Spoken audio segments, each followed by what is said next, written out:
Hello दोस्तों, स्वागत है आपका हमारे channel career update bye engineer में। मैं हूं रंजन राज और जैसा कि आपको पता है हमारे चैनल पर डीजल मैकेनिक का फुल कोर्स चल रहा है।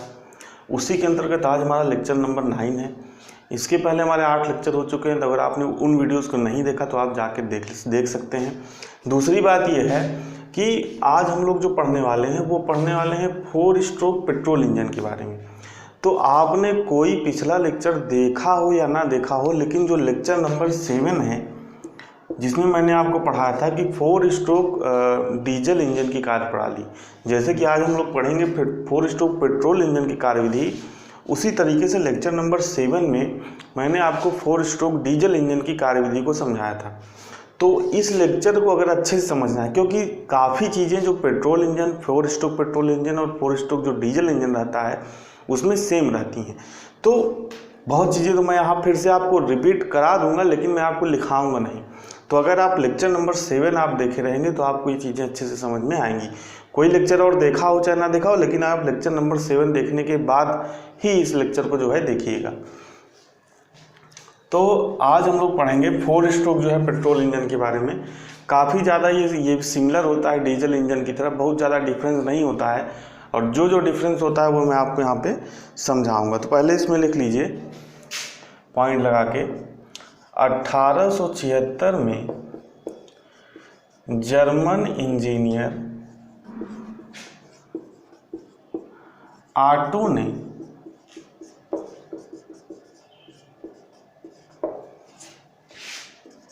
फोर स्ट्रोक पेट्रोल इंजन को विकसित किया। यानी कि किसने बनाया था? जो जर्मन इंजीनियर ऑटो थे, इन्होंने क्या किया था? 4 स्ट्रोक पेट्रोल इंजन को बनाया था। देखिए, कोई भी इंजन काम करता है तो वो एक साइकिल पर काम करता है। तो यहाँ पे अगला पॉइंट लगा के लिख लीजिए कि 4 stroke petrol engine auto cycle पर काम करता है। ऑटो साइकिल पर काम करता है। देखिए, आपका जो ये ITI लेवल का सिलेबस है, इसलिए आपको इस साइकिल के बारे में नहीं पढ़ना है। जैसे कि ऑटो साइकिल कुछ इस तरह का होता है, ठीक है, ये तो इसका अध्ययन आपको नहीं करना है कि यहाँ पे कौन सा कांस्टेंट प्रेशर है, कौन सा कांस्टेंट वॉल्यूम है, यानी कि नियत दाब और नियत आयतन। तो इसके बारे में आपको नहीं पढ़ना है। मान लीजिए अगर कभी प्रश्न आपसे पूछ ले कि जो 4 स्ट्रोक पेट्रोल इंजन है वो किस साइकिल पर काम करता है, तो 4 stroke petrol engine auto cycle पर काम करता है। इसी तरीके से आप लिख लीजिए, पिछले लेक्चर में मैंने आपको शायद नहीं बताया था कि 4 stroke diesel engine diesel cycle पर काम करता है। इसको भी लिख लीजिए, डीजल साइकिल पर काम करता है। ठीक है, कई तरह की साइकिल होती हैं। जूल साइकिल होता है, कार्नाट साइकिल होता है, बेल कॉलमैन साइकिल होता है, डीजल साइकिल होता है, ऑटो साइकिल होता है। तो वहाँ पे आपको ऑप्शन में सभी चीज़ें दिए रहेंगी। तो आपको क्या याद रखना है कि 4 stroke petrol engine auto cycle पर काम करता है, 4 stroke diesel engine diesel cycle पर काम करता है। अगला प्रश्न है कि 4 स्ट्रोक जो पेट्रोल इंजन है उसको किसने डिस्कवर किया था? तो 1876 में जर्मन इंजीनियर ऑटो ने। लेक्चर नंबर 7 में मैंने आपको बताया था कि जो डीजल इंजन का विकास है वो किसने किया था। तो आपको उस वैज्ञानिक का नाम और जो ईयर है अगर आपको पता है तो आप कमेंट बॉक्स में बताइए। अब देखिए, 4 स्ट्रोक मैंने आपको समझा दिया था उसी लेक्चर में कि इसको 4 स्ट्रोक क्यों बोलते हैं। तो 4 स्ट्रोक इसलिए बोलते हैं क्योंकि इसमें जो एक ऑपरेटिंग साइकिल होता है वो कितने स्ट्रोक में कंप्लीट होता है? 4 स्ट्रोक में कंप्लीट होता है। और ऑपरेटिंग साइकिल क्या होता है? मैंने आपको कल ही बताया था कि जो ऑपरेटिंग साइकिल है उसमें 4 क्रियाएं होती हैं। कौन कौन सी? पहला होता है सक्शन, दूसरा होता है कंप्रेशन, तीसरा होता है एक्सपेंशन या जिसको हम लोग पावर भी बोलते हैं, और चौथा होता है एग्जॉस्ट। ठीक है, तो यहाँ पे आप लिख लीजिए operating cycle, operating cycle same वही चीज़ है जो मैंने आपको डीजल इंजन में पढ़ाया था। तो पहला इसमें क्या होगा? सक्शन स्ट्रोक, दूसरा क्या होगा? कंप्रेशन स्ट्रोक, तीसरा क्या होगा? एक्सपेंशन या जिसको हम लोग बोलते हैं पावर स्ट्रोक, और चौथा क्या होगा? Exhaust stroke. ठीक है, हिंदी में आप बोलेंगे तो इसको बोलेंगे चूषण। ठीक है, चूषण स्ट्रोक, इसको बोलेंगे संपीड़न। ठीक है, इसको बोलेंगे प्रसार या शक्ति। ठीक है, और इसको बोलेंगे निकास। ठीक है, तो मैंने आपको पिछले लेक्चर में सभी चीज़ें पढ़ाई थी और यहाँ पे मैंने आपको बताया भी था सक्शन स्ट्रोक में, जो मैंने आपको 3-4 पॉइंट लिखाए होंगे। जैसे पिस्टन कहाँ से कहाँ की तरफ चलता है, तो भैया टीडीसी से बीडीसी की तरफ चलता है। जो वायुमंडलीय दाब होता है वो क्या होता है, जो इसके सिलेंडर के अंदर जो दाब होता है वो क्या होता है, वायुमंडलीय दाब से कम होता है। इसी तरीके से मैंने लिखा था वाल ओपनिंग कि सक्शन स्ट्रोक के समय कौन सा वाल्व खुला रहता है, तो सक्शन स्ट्रोक के समय आपका इनलेट वाल्व खुला रहता है और बाकी जो आउटलेट वाल्व है वो बंद रहता है। सभी चीज़ें सेम हैं। तो अब यहाँ पे बात आ जाती है कि जो पेट्रोल इंजन है वो डीजल इंजन से भिन्न कैसे है। भिन्न तो कई तरीके से है, लेकिन कंस्ट्रक्शन के रूप में देखें, यानी कि अगर ऊपरी तरीके पे हम लोग देखें तो किस तरीके से भिन्न है। पहली चीज़ आप यहाँ पे देखिए कि जो डीजल इंजन होता है यहाँ पे क्या लगा होता है, फ्यूल इंजेक्टर या जिसको हम लोग बोलते हैं इंजेक्शन वाल्व, वो लगा रहता है। पेट्रोल इंजन में क्या रहता है, इंजेक्शन वाल्व को हटा के हम लोग क्या लगा देते हैं, स्पार्क प्लग लगा देते हैं। ध्यान से समझिएगा, बहुत ज़्यादा इम्पोर्टेंट ये सभी चीज़ें। स्पार्क प्लग, आप लोगों ने बाइक वगैरह आपके घर में होंगी तो आदमी कहता नहीं कि भैया, कभी कभी कहता नहीं कि बाइक स्टार्ट नहीं हो रही, तो आदमी क्या कहता है, यार प्लग में कार्बन जमा हो गया होगा, प्लगवा साफ कर दो तो चला ही लगे गड़िया। तो ये जो प्लग होता है यही क्या होता है, यही स्पार्क प्लग होता है। जब इसमें कार्बन जमा हो जाता है तो आपका इंजन स्टार्ट नहीं होता है। कैसे, मैं अभी आपको बताऊँगा। दूसरी चीज़ जो डिफरेंस होती है डीजल इंजन से वो क्या है, वो है यहाँ पे होता है कार्बोरेटर। इसका नाम भी आपने सुना होगा कि तेल नहीं है तो चलो यार कार्बोरेटर में तेल होगा, थोड़ी दूर पेट्रोल टंकी तक तो चली ही जाएगी, तो ऐसा आदमी कहता है ना। तो ये क्या होता है, कार्बोरेटर होता है। जबकि डीजल इंजन में आप बात करेंगे तो डीजल इंजन में कुछ इस तरह का ये वाला जो मैकेनिज्म है ये होता ही नहीं है। जैसे मान लीजिए डीजल इंजन का सिलेंडर है, यहाँ पे पिस्टन लगा हुआ है, ये इनलेट वाल्व है, तो डायरेक्ट हमने यहाँ पे क्या लगा दिया, एयर फिल्टर लगा दिया और डायरेक्ट एयर क्या होती है, सिलेंडर के अंदर आती है। लेकिन पेट्रोल इंजन में ऐसा नहीं है। पेट्रोल इंजन में क्या होता है, कार्बोरेटर लगा होता है जिसके माध्यम से जो फ्यूल और एयर का मिक्सचर है वो अंदर आता है। तो ध्यान से समझिएगा, मैं आपको सभी प्रोसेस समझाता हूँ, शुरू से लिखाऊंगा नहीं इसमें। बाकी जो सभी चीज़ें मैंने आपको पिछले लेक्चर में बताई थी उसको आप ध्यान रखिएगा कि अगर आपसे पूछे सक्शन स्ट्रोक में पिस्टन कहाँ से कहाँ चलता है, तो भैया टीडीसी से बीडीसी चलता है। जो वायुमंडलीय दाब होता है वो क्या होता है, कम होता है। जो सिलेंडर के अंदर दाब होता है वो वायुमंडलीय दाब से कम होता है। सक्शन स्ट्रोक के समय कौन सा वाल्व ओपन रहता है, तो इनलेट वाल्व ओपन रहता है। और मैंने बाकी चीज़ें जैसे आपको बताई कि संपीड़न स्ट्रोक के समय क्या होता है, तो संपीड़न स्ट्रोक के समय दोनों वाल्व बंद रहते हैं। संपीड़न स्ट्रोक के समय और क्या होता है, पिस्टन बीडीसी से टीडीसी चलता है। तो जितनी चीज़ें मैंने आपको डीजल इंजन में बताई थी, ये सभी जितनी चीज़ें लिखाई थी वो सभी सेम है। अब आपको समझना क्या है, डिफरेंट क्या है उसको समझिए। ठीक है, समझिए। अब जैसे सक्शन स्ट्रोक के दौरान क्या होगा, तो मैंने आपको को रिलेट करके मैं आपको पढ़ाऊंगा डीजल इंजन से, जिससे आप जब कंपैरिजन करके पढ़ेंगे तो आपको चीज़ें समझ में आएंगी। सक्शन स्ट्रोक के समय वहाँ पे क्या था डीजल इंजन में, तो वहाँ पे सिर्फ एयर का क्या हो रहा था, सक्शन हो रहा था। यानी कि सिलेंडर के अंदर क्या जा रही थी, एयर। एयर क्यों जा रही थी, मैंने आपको पिछले लेक्चर में बताया था कि ईंधन को जलाने के लिए क्या चाहिए, ऑक्सीजन चाहिए। ऑक्सीजन की जैसे कि डिमांड इस समय आप देख रहे हैं कितनी क्राइसिस है। तो दो चीज़ों में ऑक्सीजन का उपयोग होता है। पहली बात क्या है, प्राणवायु है, यानी कि हमको सांस लेनी है तो हमको ऑक्सीजन की आवश्यकता होगी। दूसरी चीज़ क्या है, अगर हमको किसी भी ईंधन को जलाना है, आग को जलाना है, तो उसके लिए क्या होगी, ऑक्सीजन की आवश्यकता होगी। क्योंकि सिलेंडर चारों तरफ से पैक रहता है तो यहाँ पे अलग से तो ऑक्सीजन जाती नहीं है। तो ये पिस्टन जब हमारा सक्शन स्ट्रोक में टीडीसी से बीडीसी की तरफ जाता है तो ये क्या करता है, एयर को अपने अंदर खींचता है। ये थी डीजल इंजन की बात। लेकिन पेट्रोल इंजन में ऐसा नहीं होता है। पेट्रोल इंजन में यहाँ पे कार्बोरेटर लगा होता है। तो यहाँ पे आप हेडिंग डाल लीजिए कार्बोरेटर। कार्बोरेटर का काम पहले आप लिख लीजिए, तब मैं इसको आपको समझाता हूँ। इसमें लिखिए फ्यूल को एटोमाइज करना और उसे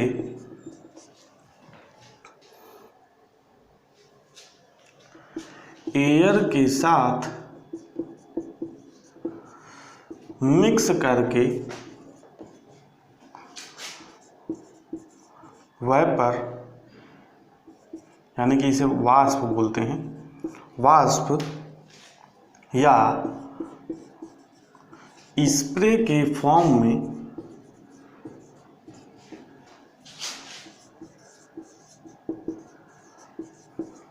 सिलेंडर में भेजना। ठीक है, अब आपको कुछ क्लियर हो रहा होगा कि कार्बोरेटर का काम क्या होता है। देखिए, जैसे डीजल इंजन में क्या होता था, हम डायरेक्ट यहाँ से एयर लेते थे अंदर सिलेंडर के, और डीजल कहाँ से आता था, फ्यूल इंजेक्टर से आता था। लेकिन यहाँ पे ऐसा नहीं है, पेट्रोल इंजन में ऐसा नहीं। पेट्रोल इंजन में क्या होता है, इधर से जा रहा है पेट्रोल, ठीक है, देखिए यहाँ पर मैंने एरो बनाया हुआ है पेट्रोल का, ठीक है, और यहाँ से क्या आ रहा है, एयर, ठीक है। ये यहाँ पे क्या लगा हुआ है, एयर फिल्टर लगा हुआ है। एयर फिल्टर से जो है एयर आएगी, एयर फिल्टर से इसलिए आएगी ताकि जो एटमॉस्फेयर में धूल, धुआं, धक्कड़ ये सब है वो अंदर सिलेंडर के अंदर ना जाए, क्योंकि सिलेंडर के अंदर जम जाएगा तो फिर सिलेंडर हमारा ख़राब हो जाएगा, उसको सफाई करनी पड़ेगी जल्दी। तो पहले आती है एयर फिल्टर में, और एयर फिल्टर से एयर साफ़ होकर कहाँ पर जाती है, कार्बोरेटर में। और यहाँ से क्या होता है, जो टंकी से क्या आता है, पेट्रोल आता है। पेट्रोल और एयर यहाँ पे क्या होते हैं, मिक्स होते हैं कार्बोरेटर के अंदर। कार्बोरेटर के अंदर क्या होते हैं, एयर प्लस पेट्रोल आपस में मिलते हैं, और उसके बाद आपस में मिलने के बाद ये फिर यहाँ से कहाँ पे जाते हैं, सिलेंडर के अंदर जाते हैं। ठीक है, देखिए, तो प्रश्न सबसे खतरनाक यहीं से बनता है कि 4 स्ट्रोक पेट्रोल इंजन में सक्शन स्ट्रोक के समय क्या सिलेंडर के अंदर आता है। तो पहला आपको ऑप्शन दे देगा सिर्फ हवा, ठीक है, दूसरा ऑप्शन दे देगा सिर्फ पेट्रोल, तीसरा ऑप्शन दे देगा पेट्रोल प्लस एयर, और चौथा ऑप्शन दे देगा नन। तो अगर पेट्रोल इंजन की बात कर रहा है कि 4 स्ट्रोक पेट्रोल इंजन में सक्शन स्ट्रोक के समय सिलेंडर के अंदर क्या आता है, तो आप कौन सा ऑप्शन मारेंगे, ये वाला ऑप्शन मारेंगे। पेट्रोल प्लस एयर का क्या आता है, मिक्सचर आता है। और अगर आपसे डीजल इंजन की बात कर रहा है कि तो यहाँ पे क्या कर देगा, यहाँ पे डीजल कर देगा, यहाँ पे क्या कर देगा, डीजल प्लस एयर कर देगा। तब आपको क्या मानना है, तब आपको मानना है सिर्फ हवा, क्योंकि डीजल इंजन में सक्शन स्ट्रोक के समय सिलेंडर के अंदर क्या आता है, सिर्फ हवा आती है। तो ये प्रोसेस आपको समझ में आ गया कि कार्बोरेटर का काम क्या होता है। तो फ्यूल को एटोमाइज करना, अब एटोमाइज करना भी यहाँ भी समझ लीजिए, एटोमाइज करना और वेपर समझ लीजिए। यानी कि जो पेट्रोल होता है उसको ये छोटे छोटे एकदम महीन कणों के रूप में, या आप बोलें कि वेपराइज कर देता है, इतने महीन कणों के रूप में तोड़ देता है। क्यों इतने महीन कणों के रूप में तोड़ देता है, क्योंकि जितना ही छोटा कण रहेगा, छोटा छोटा पेट्रोल का कण रहेगा, उतना ही इसका अच्छे से दहन हो पाएगा। यानी कि जो भी पेट्रोल सिलेंडर के अंदर जाए, हम ये चाहते हैं कि हमारे इंजन की जो एफिशिएंसी हो वो अच्छी हो, जो भी पेट्रोल जाए उसका एक एक कतरा हमारा जो है दहन हो जाए, जिससे हमको क्या मिल सके, पावर मिल सके। तो इसलिए क्या करता है कि जो छोटे छोटे कणों के रूप में एकदम स्प्रे के फॉर्म में, वेपराइज के फॉर्म में से भाप होती है, एकदम उस फॉर्म में क्या कर देता है, पेट्रोल को तोड़ देता है, जिससे जो पूरा पेट्रोल जाता है वो सिलेंडर के अंदर वो अच्छे से जल पाता है। अब देखिए, यहाँ पे एक चीज़ और समझ लीजिए कि कार्बोरेटर है वो किस सिद्धांत पर काम करता है। जैसे कि आपको एक चीज़ आप लोगों ने 6th 7th 8th में ही पढ़ी होगी कि जो अगर पानी का बॉइलिंग पॉइंट बढ़ाना है हमको, तो उसका क्या करना पड़ेगा, दाब बढ़ाना पड़ेगा। जैसे कि अगर कुकर में खाना जल्दी क्यों पक जाता है, क्योंकि हम लोग उसका दाब बढ़ा देते हैं, जिससे उसका जो बॉइलिंग पॉइंट है वो बढ़ जाता है, जिसके कारण हमारा खाना जल्दी पक जाता है। तो यहाँ पे क्या होता है, सेम उल्टा होता है। जब हम लोग क्या कर देते हैं, कार्बोरेटर क्या काम कर देता है, जो पेट्रोल का प्रेशर है उसको क्या कर देता है, कम कर देता है। और जब पेट्रोल का प्रेशर कम हो जाता है तो जो उसका बॉइलिंग पॉइंट है वो कम हो जाता है, जिसके कारण वो थोड़ा सा, यानी कि अगर मान लीजिए उसको 50 से 60 डिग्री पर बॉयल होना है, यानी कि वेपराइज होना है, तो जब इसने इसका प्रेशर कम कर दिया तो जो नॉर्मल टेम्परेचर है उसी पर क्या कर जाएगा, वो वेपराइज कर जाएगा। तो यहाँ पे जब वेपराइज हो जाता है तो आसानी से हम इसको क्या करते हैं, एयर के साथ मिक्स करते हैं और फिर सिलेंडर के अंदर भेज देते हैं। ये चीज़ आपको समझ में आ गई। अब देखिए दूसरा यहाँ पे पॉइंट क्या है दूसरा ये पॉइंट है कि किस रेशियो में मिक्स करेंगे, यानी कि भाई इसका कुछ ना कुछ तो रेशियो निश्चित रहेगा ना कि कितना हम हवा लेंगे यहाँ से और यहाँ से कितना पेट्रोल लेंगे, ताकि हमारा जो गाड़ी है वो सही तरीके से चले भी और हमारा मैक्सिमम से मैक्सिमम दूरी तक चले। तो यहाँ पे आप रेशियो लिख लीजिए। यहाँ पे जो रेशियो होता है वो होता है 15:1।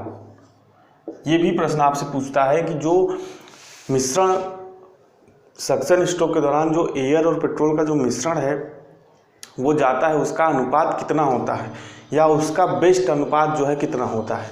तो यहाँ पे 15 भाग होता है एयर और 1 भाग होता है पेट्रोल। 15 भाग क्या रहेगा, एयर रहेगा और 1 भाग रहेगा पेट्रोल, यानी कि आयतनिक रूप से देखें तो यहाँ पे 15 भाग एयर रहेगा और 1 भाग पेट्रोल रहेगा। फिर इन दोनों को मिला के हम लोग सिलेंडर में भेजते हैं। अब देखिए किसी किसी बुक में आपको 10:1 भी मिलेगा, 11:1 भी मिलेगा, तो उससे मुझे मतलब नहीं है। जो मैं स्टैंडर्ड बुक का रेशियो है वो मैं आपको बता रहा हूँ कि 15 भाग एयर होता है और 1 भाग क्या होता है, पेट्रोल। अब कभी आपने सोचा है कि जब आप जैसे पेट्रोल अभी इस समय महंगा चल रहा है तो कुछ लोग कहेंगे जब भैया सर्विसिंग कराने जाएंगे तो जो सर्विसमैन रहेगा उससे कहेंगे भैया माइलेज वो देख लेना, थोड़ा सा माइलेज जो आप बढ़ा देना, माइलेज कम दे रही है। तो क्या करता है वो, इसमें जो यहाँ से सेटिंग कर देता है तो यहाँ से जो एयर का रेशियो है वो क्या कर देता है, बढ़ा देता है, यानी कि एयर आपका क्या होने होगा, ज़्यादा जाने लगेगा। या यहाँ से क्या कर देगा, पेट्रोल का रेशियो कम कर देगा, पेट्रोल का रेशियो क्या कर देगा, कम कर देगा, तो एयर का रेशियो ऑटोमेटिकली बढ़ जाएगा। जब पेट्रोल का रेशियो कम कर देगा तो पेट्रोल कम जाएगा, एयर ज़्यादा जाएगा और आपका जो बाइक है वो ज़्यादा माइलेज देने लगेगा। ठीक है, तो यही सेटिंग करता है कार्बोरेटर में, जिससे क्या होता है, पेट्रोल कम जाता है, एयर ज़्यादा जाता है और आपका जो बाइक का माइलेज है वो बढ़ जाता है। लेकिन ऐसा नहीं करना चाहिए क्योंकि इंजन पे इफेक्ट पड़ता है और आपका इंजन जो है बहुत जल्दी ख़राब हो जाता है। तो इसलिए बहुत ज़्यादा माइलेज बढ़ाना नहीं चाहिए। तो ये काम हो गया, ये हमारा पूरा क्या हो गया, सक्शन स्ट्रोक हो गया। अब हम लोग बढ़ते हैं दूसरे स्ट्रोक की तरफ, जो कि हमारा क्या है, कंप्रेशन स्ट्रोक। 2-3 चीज़ें आप नोट लगा के जरूर लिख लीजिएगा कि सक्शन स्ट्रोक के समय पेट्रोल इंजन में एयर प्लस पेट्रोल का मिक्सचर जाता है। दूसरा जो रेशियो होता है एयर और पेट्रोल का वो कितना होता है, 15:1 होता है। तीसरा आप लिख लीजिएगा कार्बोरेटर का क्या काम होता है, तो फ्यूल को एटोमाइज करना, यानी कि एटोमाइज करने का मतलब छोटे छोटे कणों के रूप में तोड़ना। अगर आपको भूलने का डर हो तो आप इसको लिख भी लीजिएगा, एटोमाइज इक्वल टू करके अपने नोट में लिख लीजिएगा कि छोटे छोटे कणों के रूप में तोड़ना, महीन कणों के रूप में तोड़ना, और उसको क्या करना, एयर के साथ मिक्स करना और वेपर या स्प्रे के फॉर्म में सिलेंडर में भेजना। तो ये आपको समझ में आ गया होगा सक्शन स्ट्रोक। अब दूसरा जो है हेडिंग डाल लीजिए कंप्रेशन स्ट्रोक। सक्शन स्ट्रोक में ये सभी चीज़ें तो आपको याद रखनी ही है, लेकिन साथ में जो मैंने आपको लेक्चर नंबर 7 में पढ़ाई थी डीजल इंजन वाला, वो सभी चीज़ें भी आपको यहाँ पे याद रखनी है कि पिस्टन कहाँ से कहाँ चलेगा, जो पिस्टन सिलेंडर के अंदर दाब होगा वो कितना होगा, इस स्ट्रोक के समय कौन सा वाल्व ओपन रहेगा। तो इन सभी चीज़ों के साथ साथ जो लेक्चर नंबर 7 में मैंने आपको डीजल के समय पढ़ाया था वो भी आपको याद रखना है। ठीक है, फिर से मैं नहीं लिखा रहा हूँ क्योंकि ऑलरेडी मैं वो सभी चीज़ें लिखा चुका हूँ आपको।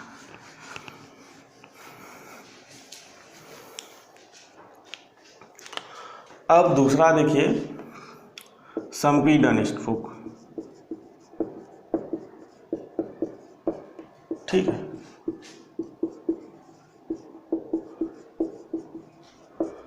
अब सेम वही चीज़ जैसा मैंने आपको पिछले लेक्चर में बताया था कि हमको हवा तो मिल गई, ऑक्सीजन मिल गया ईंधन को जलाने के लिए, लेकिन ईंधन को जलाने के लिए हमको क्या चाहिए, ऊष्मा चाहिए। तो ऊष्मा के लिए हम लोग क्या करते हैं, यहाँ पे भी सेम काम करते हैं, लेकिन ईंधन को जलाने का जो तरीका होता है वो अलग होता है। ठीक है, जब हमारा पिस्टन कहाँ से जाएगा, BDC से TDC की तरफ जाएगा, BDC से TDC की तरफ जाएगा, तो यहाँ पे जो एयर और पेट्रोल का जो मिक्सचर आ चुका है सक्शन स्ट्रोक में, उसको क्या करेगा, संपीड़ित करेगा, उसको दबाएगा। तो यहाँ पर जब हमारा पिस्टन पहुँचेगा तो जो यहाँ पे एयर प्लस पेट्रोल का मिक्सचर है वो क्या हो चुका रहेगा, एकदम गर्म हो चुका रहेगा। लेकिन जैसा कि डीजल इंजन में होता था, हम लोग उसी गर्मी से क्या कर देते थे, उस जब डीजल यहाँ पे आता था स्प्रे के फॉर्म में तो उसको जला देते थे। लेकिन यहाँ पे ऐसा नहीं है। यहाँ पे देखिए ध्यान से समझिएगा, 2-3 चीज़ें समझिए कि जो पेट्रोल का सेल्फ इग्निशन टेम्परेचर होता है, सेल्फ इग्निशन टेम्परेचर मतलब वो होता है कि जिसे कोई भी हमारा फ्यूल है तो कितनी जल्दी वो स्वतः आग पकड़ देता है। जैसे आप लकड़ी की बात करें तो लकड़ी क्या कभी खुद से जलेगी, नहीं जलेगी। ठीक है, इसी तरीके से गैस हो गई, गैस देखिए सेल्फ इग्निशन टेम्परेचर ज़्यादा है, यानी कि थोड़ा सा आप लगाते हैं लेकिन तुरंत वो जलने लगता है। तो इसी तरीके से अगर आप पेट्रोल और डीजल की बात करें, ध्यान से अगर मेरी बातों को सुनेंगे तो सभी आपका कॉन्सेप्ट भी क्लियर होगा। और अगर आपको जो चीज़ें लग रही हैं नोट करते चलें तो उसको आप नोट करते चलिए। जो पेट्रोल और डीजल की अगर हम तुलना करें तो डीजल का जो सेल्फ इग्निशन टेम्परेचर होता है वो कम होता है, यानी कि वो आसानी से क्या होता है, जल जाता है, लेकिन पेट्रोल के साथ ऐसा नहीं है। दूसरी बात क्या है, मैंने आपको कंप्रेशन रेशियो बताया था कि जो डीजल इंजन का कंप्रेशन रेशियो होता है 16 से 24 होता है, जबकि पेट्रोल इंजन का कितना होता है, 6 से 10। यानी कि हम लोग क्या करते हैं कि डीजल इंजन को बहुत ज़्यादा कंप्रेस करते हैं उसको जलाने के लिए, लेकिन पेट्रोल इंजन में हम लोग क्या करते हैं, उसको उतना कंप्रेस नहीं करते हैं, ठीक है। जिसके कारण हम यहाँ पे क्या लगाते हैं, एक स्पार्क प्लग लगाते हैं। जैसे कि आपने गैस जलाया होगा, लाइटर से जो गैस जलाया होगा तो लाइटर में क्या निकलती है, एक चिंगारी निकलती है, हमारा जो गैस है जलने लगता है। सेम यही प्रोसेस यहाँ पे होता है, स्पार्क प्लग लगा होता है यहाँ पे। और स्पार्क प्लग की सेटिंग कहाँ से रहती है, बैटरी से रहती है।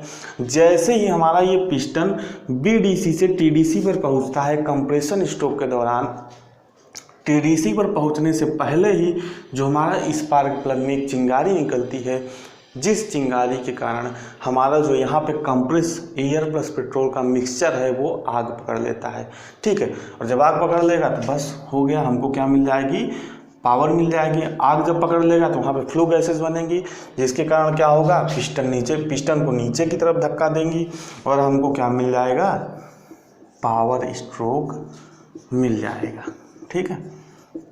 तो पावर स्ट्रोक भी हमारा हो गया। और लास्ट में क्या होगा, चौथे स्ट्रोक में क्या होगा, जो वहाँ पे जली हुई गैसें हैं यानी कि जो धुआं है उसको हम लोग क्या कर देंगे, एग्जॉस्ट स्ट्रोक के दौरान बाहर निकाल देंगे, ठीक है। तो यही स्पार्क प्लग की सेटिंग कहाँ से रहती है, बैटरी से रहती है। कि ठीक जैसे ही हमारा पिस्टन BDC से TDC पर जाएगा वैसे ही हमारे स्पार्क प्लग में एक चिंगारी उत्पन्न होगी, जिससे यहाँ पे जो पेट्रोल प्लस एयर का मिक्सचर है वो आग पकड़ लेगा। जब आग पकड़ लेगा तो फ्लू गैसेज बनेंगी जो पिस्टन को नीचे की तरफ धक्का देंगी और हमको पावर मिल जाएगा, ठीक है। तो इस तरीके से हमारा पेट्रोल इंजन काम करता है। अब देखिए, कभी कभी जब आदमी कहता नहीं कि प्लग में कार्बन जमा हो गया है जिसके कारण बाइक स्टार्ट नहीं होती, तो जब यहाँ पे इसमें गैप होता है, ठीक है। स्पार्क उत्पन्न करने के लिए हमको क्या चाहिए, देखिए बड़े फिगर में मैं आपको दिखा रहा हूँ कि स्पार्क प्लग कुछ इस तरह का होता है।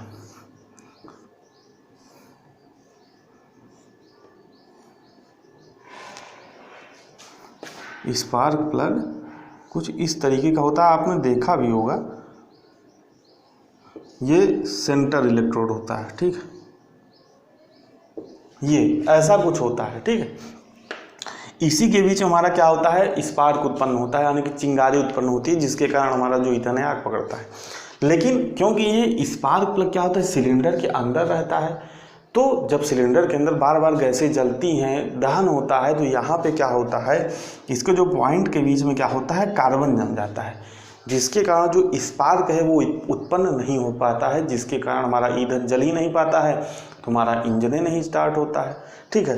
तो हम लोग क्या करते हैं, स्पार्क प्लग को खोल के जब इसका जो कार्बन है वो साफ कर देते हैं, तो जो फिर से इसमें स्पार्क उत्पन्न होने लगता है और हमारा ईंधन जलने लगता है, ठीक है। तो उम्मीद करता हूँ कि ये चीज़ें आपको समझ में आई होंगी। काफ़ी ज़्यादा कॉम्प्लिकेटेड चीज़ें हैं, क्योंकि ऐसे मतलब वीडियो के माध्यम से समझाना थोड़ा आसान रहता नहीं है। अगर आप फेस टू फेस अगर आप कहीं क्लास ले रहे हैं तो उसमें चीज़ों को आप आसानी से समझा सकते हैं, आपने जो डाउट्स हैं उसको पूछ भी सकते हैं। लेकिन वीडियो के माध्यम से क्या है कि थोड़ा सा समझाना कठिन है चीज़ों को, ठीक है, क्योंकि हमारा इंटरेक्शन तो हो नहीं रहा है, मैं वीडियो बना रहा हूँ, आपको समझ में आ रहा है कि नहीं आ रहा है, थोड़ा सा ये समझना ज़रूरी रहता है। तो अगर आपको समझ में आ रहा है तो वीडियो को लाइक ज़रूर किया करिए आप लोग, ताकि मुझे पता चले कि आपको समझ में आ रहा है। और नहीं समझ में आ रहा है तो आप कमेंट में करिए कि क्या चीज़ें आपको समझ में नहीं आई, ताकि जो नेक्स्ट लेक्चर में क्या हो उसका सुधार हो सके, उसका इम्प्रूवमेंट हो सके। तो यही था आपका 4 स्ट्रोक पेट्रोल इंजन। और अब हेडिंग डाल लीजिए आप लोग के कुछ महत्वपूर्ण तथ्य, जैसे मैंने आपको पिछले लेक्चर में डीजल इंजन वाले में लिखाए थे कि कहाँ से कैसे प्रश्न बनते हैं, तो कुछ उन प्रश्नों को भी हम लोग वन ईयर के माध्यम से देख लेते हैं। तो हेडिंग डाल लीजिए कुछ महत्वपूर्ण बिंदु।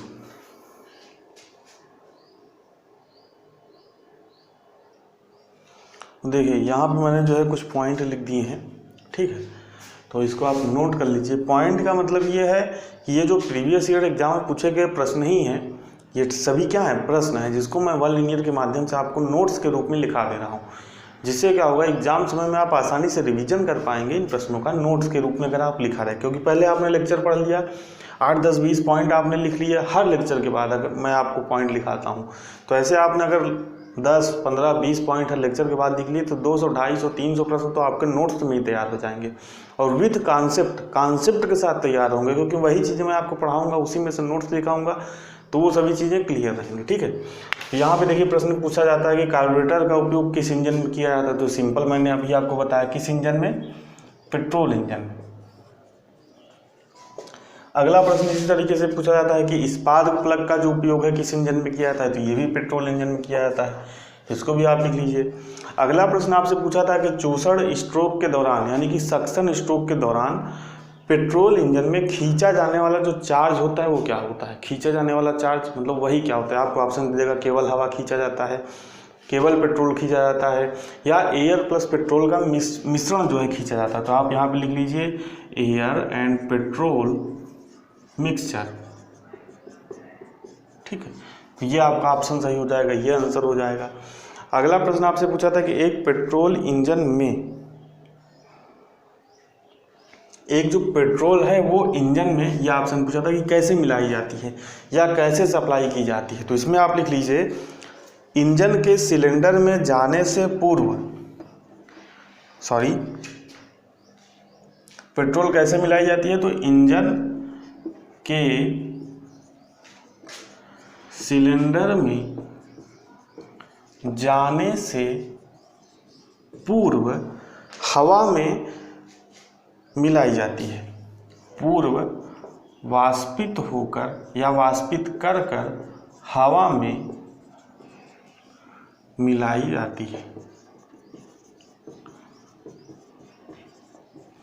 यहाँ पर देखिए प्रश्न को समझिएगा कि एक पेट्रोल, यहाँ पे फिर कामा लगा है, इंजन में यानी कि कैसे सप्लाई की जाती है। तो इंजन के सिलेंडर में जाने से पूर्व वाष्पित कर कर हवा में जो है मिलाई जाती है, उसके बाद सिलेंडर में सप्लाई किया जाता है। अगला जो पॉइंट है इसको बहुत ध्यान से समझिएगा, ये भी प्रश्न पूछा गया था कि अगर आपका समान अश्व शक्ति यानी कि 2 हॉर्स पावर का एक डीजल इंजन है और 2 हॉर्स पावर का एक पेट्रोल इंजन है, यानी कि दोनों की जो अश्व शक्ति है, हॉर्स पावर है, वो समान है, तो डीजल की तुलना में पेट्रोल इंजन की विशिष्ट ईंधन खपत क्या होगी? अधिक होगी। यानी कि पेट्रोल इंजन में जो ईंधन की खपत होती है समान हॉर्स पावर के लिए, वो क्या होती है? अधिक होती है। अगला जो प्रश्न है कि वायु ईंधन मिश्रण। अब मैंने अभी आपको बताया कि पेट्रोल इंजन में क्या होता है, वायु, एयर और पेट्रोल ईंधन का मिश्रण भेजा जाता है सिलेंडर में। तो अगर उस मिश्रण में वायु कम मात्रा में हो, ठीक है, वायु क्या हो? कम हो, यानी कि वायु कम हो, पेट्रोल ज़्यादा हो, तो उस तरह के मिश्रण को क्या कहेंगे? तो उस तरह के मिश्रण को हम लोग कहते हैं रिच मिक्सचर। ठीक है, ये भी प्रश्न पूछा गया था। और अगर अगला प्रश्न ये से कह दे कि वायु क्या हो? अधिक मात्रा में हो, तो अगर वायु अधिक मात्रा में है यानी कि पेट्रोल कम है, तो उस मिक्सचर को बोलते हैं लीन मिक्सचर। यह प्रश्न आपसे ऐसे पूछ सकता है, यहाँ पे लिखा है वायु कम मात्रा में तो क्या बोलेंगे? रिच। वायु अधिक मात्रा में तो क्या बोलेंगे? लीन। लेकिन अगर आपसे यही प्रश्न उल्टा कर दे कि जिसमें पेट्रोल अधिक मात्रा में हो, ध्यान से समझिएगा, उल्टा प्रश्न ऐसे पूछता है वायु कम मात्रा में, तो ऑब्वियस सी बात है कि वायु कम है तो पेट्रोल ज़्यादा होगा। तो अगर प्रश्न उल्टा करके पूछ दे कि जिसमें पेट्रोल अधिक मात्रा में हो, पेट्रोल अगर अधिक है तो उसे रिच बोलेंगे, पेट्रोल कम है तो उसे लीन बोलेंगे, और अगर आपसे कहे वायु कम हो तो उसे रिच बोलेंगे, और वायु ज़्यादा हो तो उसे लीन बोलेंगे। ठीक है, लीन मिक्सचर। तो अभी वीडियो देखने के बाद थोड़ा दिमाग लगाइएगा तो समझ में आएगा।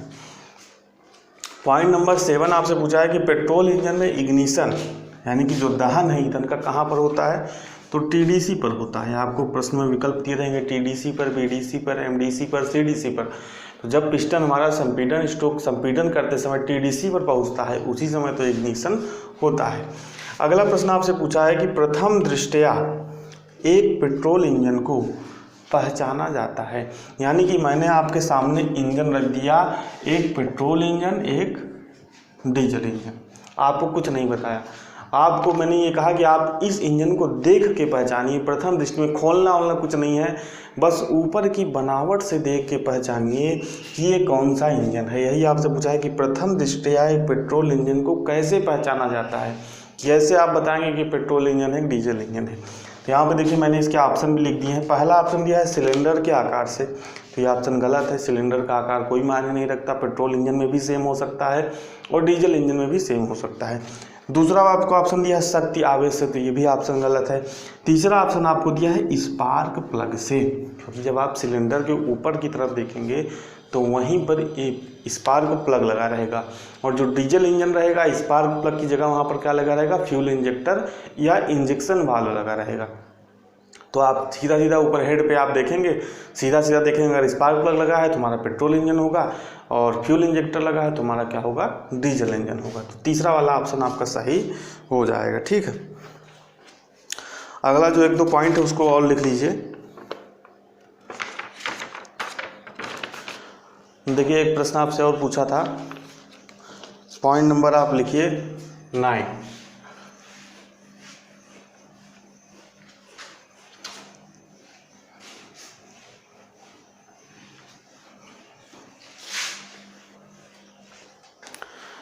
देखिए इसमें आपसे पूछा था कि जो मैरीन इंजन है, मैरीन इंजन मतलब जो जलयान होते हैं, यानी कि जो पानी पे चलने वाले जहाज होते हैं, उसमें किस इंजन का उपयोग किया जाता है। तो यहाँ पे पहला प्रश्न ये बनता है कि आपसे पूछ लेगा कि मैरीन इंजन में किस इंजन का उपयोग किया जाता है, पेट्रोल इंजन, डीजल इंजन या स्टीम इंजन। ठीक है, तो आप लिख लीजिए मैरीन इंजन में डीजल इंजन का उपयोग किया जाता है। डीजल इंजन का उपयोग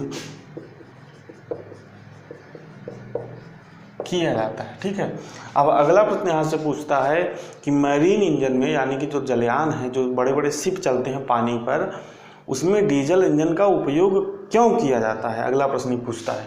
तो यहाँ पे पॉइंट लगा के लिख लीजिए, क्योंकि डीजल इंजन की ऊष्मीय दक्षता क्या होती है, अधिक होती है। डीजल इंजन की ऊष्मीय दक्षता क्या होती है, अधिक होती है।